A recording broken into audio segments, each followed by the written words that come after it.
Chapter 2, the basis of power, he now talks about where does power come from. And in this chapter, he talked, about things like property, consciousness, resources, all these different kind of tangible and intangible basis of power. So, for example, when he talked about property, he wasn't just talking about tangible things, but he was also talking about the rights over certain tangible things. He talks a lot, and this is a section that we're going to pick up now. He talks a lot about organization and how organization is a major source of power. Organized groups are going to be more powerful, generally speaking, than groups that are not organized, or groups that cannot organize themselves are going to be in an inferior position, an inferior power position in relation to those groups that can and do organize themselves with efficiently and effectively. And so, I believe we got to page 41, and I'm going to start reading from page 41 now. So this section here is called Sources of Organizational Power. And we read, Horton and Hunt, 1968, correctly point out that the, quote, struggle for power often appears to be largely a contest between organizations. The power of highly organized groups is only checked by the opposition of other groups, unquote. These authors further delineate a number of sources of organizational power and some factors which affect group power. So in this little bit here, he's going to talk about wealth, numbers, and specialized facilities all in one group. And then the second one is coordinated membership response. So wealth, numbers, and specialized facilities. The obvious advantage of organization is that it brings together the efforts of a large number of people along with a great deal of wealth.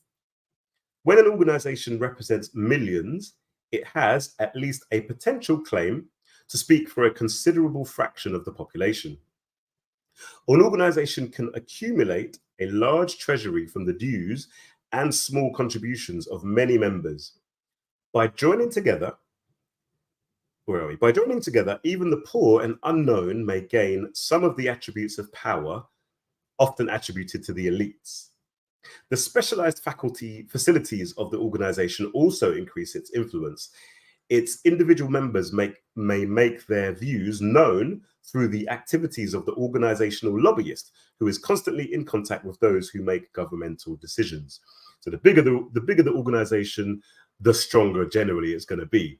And if you have an organization which represents, tens of thousands, hundreds of thousands, millions of people, then obviously that organization can say, yeah, look, we speak for this particular ethnic group, we speak for this particular demographic that you might speak of. And certainly here in the UK, and to an extent in the United States, it's been a very long time since an organization has been able to say that. It's been a very, very long time since an organization has been able to turn around and say, listen, we have a membership of X, and that means that we can, speak on behalf of the Black community to an extent. In the UK, we have no mass Black organizations to speak of whatsoever. In the US, I think you might be in a better situation to an extent, because I know, for example, the Nation of Islam, which Baba Amos Wilson is going to talk about somewhat in this book. I believe the Nation of Islam has quite a large membership. Outside of that, though, probably not many. And then you have, of course, back in the day, there was the UNIA, which had millions of members at one point. We are lacking in organizations like that these days. So then, coordinated membership response. The major source of organizational power lies in the ability to enable many people to take planned, concerted action to affect social decisions. Organizations can exert power through some form of coercion, either through force or through non-violent coercion, and B, the organization of blocks of voters or activists to influence government policy, non-violent coercion through economic pressure, and the occasional use of violence. Interesting. The occasional use of violence. So, that's self-explanatory. An organization or part of the power of an organization comes from its ability to actually get its members to act. He's going to talk about that. He's going to talk about that a bit more in the next section. Then the next section is called Factors Affecting Group Power. This is page 42. And so there are five factors here that he delineates. So one is size and organizational power. Two, cohesiveness and action orientation. Very important, that one. Three, perceived role as a power factor. Four, organizational alliances. And five, counterveiling power. These are things that can impact an organization's power. So we read, size and organizational power. While large groups are not always effective, a large membership does give a large group, does give them a large power potential. Large organizations become highly active and overwhelmingly powerful when their vital interests are threatened. We've covered the size thing already. Two, cohesiveness and action orientation. Solitary groups which can unite their members in a given program, i.e. a program of action, have a great advantage over loosely structured organizations which must seek agreement through an education and decision process and may seldom be able to count on a concerted response from their members. So, yeah, it's fine to have an organization, but if you as an organization are not able to mobilize the members into doing something, then that's kind of a problem. And I think the organizations that I'm aware of, certainly here in the UK, in the African community, unfortunately, they are, that has been a real problem. Often people want to come and talk and read. Reading's good, of course, but people want to come and talk and pontificate and all this sort of stuff, which is useful it has its time and place. But unfortunately, when it's time to act, this is where the problem can come about. I think I talked last time around about my experience with when the earthquake hit Haiti, and basically ended up in all of the organizations in the UK. It basically ended up with a handful of people who were doing all of the main work to kind of make sure that we could get our relief efforts underway. Number three, perceived role as a power factor. The members of an organization have an image of what kinds of activities are proper for the organization, and this image limits the areas in which it can exercise power. The power of an organization is also limited by the role assigned to it by the community. Thus, the public's perceived role of an organization or group limits its social power by determining the public support its actions will receive. Interesting one, that one. You've got, first of all, what people within the organization are expecting they're going to be called in to do. So if people join an organization thinking all they're going to be called to do is to do some reading and talk, then of course that's all they're going to do. And then if suddenly the organization turns around and says, right, we need people on the ground, we need boots on the ground, we need to do marching, or we need to do some food programs, some feeding programs, obviously that's going to be a problem, because a lot of people are going to be like, that's not what I came here for. And then the other factor that he talks about there is a really interesting one, what the public expects you to do. And people, we mock Al Sharpton and, Jesse Jackson and these people from back in the day, rightly so. But I mean, one thing I would say is that everybody knew that when there was some kind of, miscarriage of justice or whatever it might be in the African American community, you could count on those guys to get out on the streets and march. At least that's what they're known for. They're known for marching. What are some of our organizations known for today? I don't know. Are they even known, first of all? Is there do people even expect us to do anything? I'm not sure. I don't know what it's like in the United States, but here in the UK, our organizations are so small in number and so small in membership. So the general public hardly knows that they even exist. So there is no expectation about what they're going to do. Number four, organizational alliances. Some of the advantages of large size may be won if smaller groups join in united action. This alliance is simplified when the organizations involved are led by interlocking directorates. Thus, An overlapping network of membership links the organizations together, making for easy cooperation and vesting control of many organizations in a very small group of persons. An alliance between entirely separate groups may be forged when their interests converge. Self-explanatory. That's the dream, isn't it? The dream is that, yes, we have all the different organizations, but when the time comes, they can and will work together. And he it's that structure. I believe in a couple of pages he's going to suggest the structure of how organizations can kind of federate themselves together somewhat with some kind of coordinating body. I believe that's what Kwame Nkrumah had in mind with his original vision for the All African People's Revolutionary Party. I believe his vision wasn't so much, here's this one party that's called the All African People's Revolutionary Party, but his vision was more, here are several revolutionary organizations in various different parts of the continent, and they are joined together in some kind of organizing body at quote unquote a directorate level. That's what the original vision of I believe he laid that out in the Handbook of Revolutionary Warfare. Anyway, that's it. And then the fifth one here, and the fifth factor affecting group power, is counterveiling power, the opposite tendency of organized groups to oppose each other rather than to cooperate, has been given the name of countervailing power. This theory states that the exercise of great power to inspire the organization of opposing power usually keeps any one group from gaining complete control.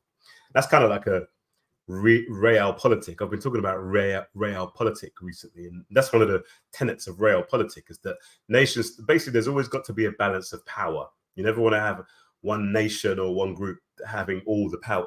I mean, it's not possible, but real politicians talk a lot about that it's got to be a balance of power. They'll play so that they can play each other off against each other. And what he's saying there is that, generally speaking, the power of a group, this makes sense, the power of a group will be limited by the power of other groups, particularly other groups which have different ideas about how the social group that they're supposed to be representing should go forward. Maybe you could say something like the Black Panther Party back in the day, and then the US organization back in the day, as an example of that countervailing of power. Or you can look, make it topical. You can look at Palestine today. Yes, you've got the Islamic resistance, is it Hamas, whatever the full name of them is, but you've got 4 or 5 other groups as well in Gaza, which are balancing each other's power somewhat. They do come together, obviously, as they need to in the face of the implacably hostile settler colonists that they're being oppressed by.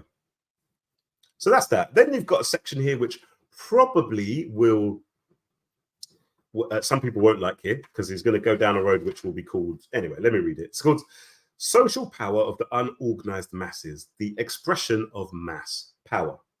Horton and Hunt, in addition to discussing the factors affecting group power, briefly list some of the means by which the unorganized masses can exert a decisive power over social developments. And here we go, page 43. So these are three ways in which unorganized people, the unorganized masses, can exert some influence over social developments. And number one, the power of mass markets. And that's where a lot of people are going to switch off and are not going to be pleased to hear this. But Baba Amos will, this is from these guys called Horton and Hunt, a book written in 1968. The power of mass markets. In a democratic society, the masses exert influence through their choices of what goods to buy, what papers to read, what television programs to watch, and so on. But in a competitive market, the consumer's preferences are rarely disregarded for very long. Therefore, the masses may exert influence and power through choosing to buy or not to buy certain goods and services in order to achieve certain social, political, or economic ends.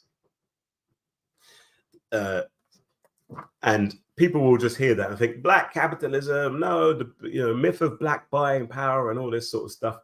And I get it, it's not a silver bullet to revolution or anything like that. But let's face it, our history is filled with examples of us wielding this kind of power.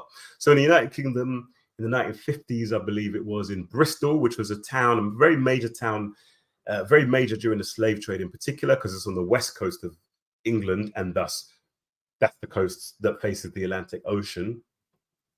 In the 1950s, the Africans there organized a bus boycott to protest against the racism and discrimination that they were facing. I don't know the full details of it, but I do know that that bus boycott was successful and led to the changes that the Africans there were wanting to see. So there is potential for that. We shouldn't just poo-poo it just because it doesn't fit neatly into our communist or socialist or radical ideas of what social activism is all about. It can be done. You think about the bus boycotts, of course, in the United States as well in history. So yeah, it can be done. You know, let's not ignore that. It can be done. The second one, mass veto power through non-cooperation. Some decisions can become effective only through mass cooperation. Wherever a decision cannot be effective without mass cooperation, the veto power of the masses must be considered. The masses, through non-cooperation, e.g. passive resistance, may exert power to bring about change. You know, yeah, that's an interesting one. By just not obeying the whatever laws they are, you could say that actually, when it comes to the drug laws, that's probably a great example of that, because these drugs have been, you know, these substances, plants and chemicals and whatnots have been illegal for 50 years or whatever it is. People are taking them, and people keep taking them, and it's never been very hard to get hold of these substances. You know, I would suggest, controversially potentially, that during the pandemic, the whole issue of you saw that at play, the whole issue of, like, you know, the social distancing and stuff like that. It got to a point, at least here in the UK, where people just said, no, we're not following this anymore. We're not doing this anymore. And you had like mass gatherings in parks. You had people gathering at homes and so forth and so on in large numbers. And it got to a point where it's like, well, the police can't arrest everyone.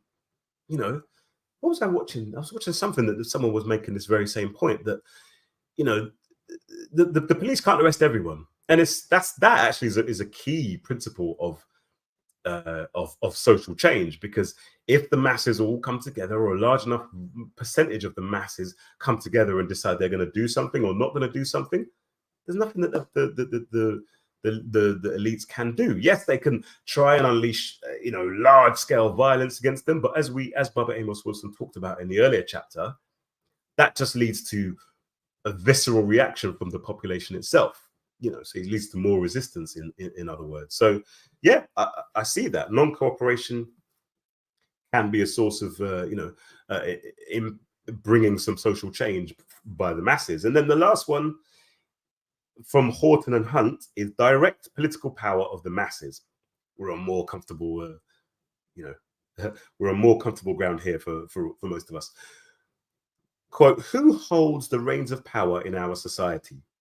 No single group, for power is of several kinds and is very diffused among many groups. The paradox of power in the 20th century is that although our society is largely controlled by highly organized groups dominated by an elite leadership, this leadership may be blocked by the action of normally unorganized and apathetic masses of men whose basic attitudes toward life are often sharply different from those of the intellectuals who normally the influentials who normally set the pace. Even this pace-setting function of the elite is restricted by the need to draw in the participation of the masses as consumers, workers, and participants. The masses may use the elite's need for their support and participation as leverage for getting the elite to act in their interests. Yeah, that's clear. To Horton and Hunt's list, we have added one of our own, which follows: breaking the habit of obedience. And he's going to talk about this, you know, in detail. This is page 43 still. The social order and social power relations of a society depend on the habit of obedience of a critical mass of its members. I mean, I suppose this is kind of connected to those previous three ones we talked about. You have to stop obeying You know, you have to stop kowtowing and submitting in order to do any of those other things, whether it be boycotts, whether it be non-cooperation, or whether it be direct political action. But let's get into it anyway. To be viable and stable, social systems consisting of dynamically structured power relations between persons and groups, require conventionalized responses to authority, I'll say that again. Require conventionalized responses to authority, other social symbols and signals.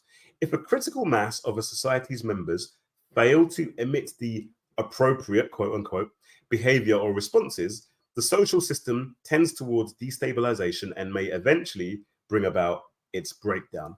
Something that just popped into my mind was, again, going back to around about 2010, 2011.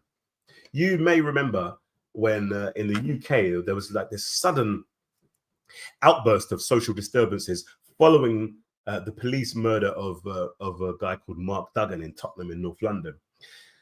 It started off in Tottenham. I was living quite close to Tottenham in North London at the time. And I remember walking down the road that evening and seeing a bus on fire in the middle of Wood Green High Road, which is where I was living.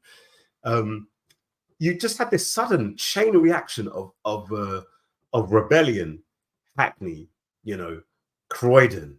Then it spread to other parts of the country, not just London, Birmingham, Manchester, Bristol.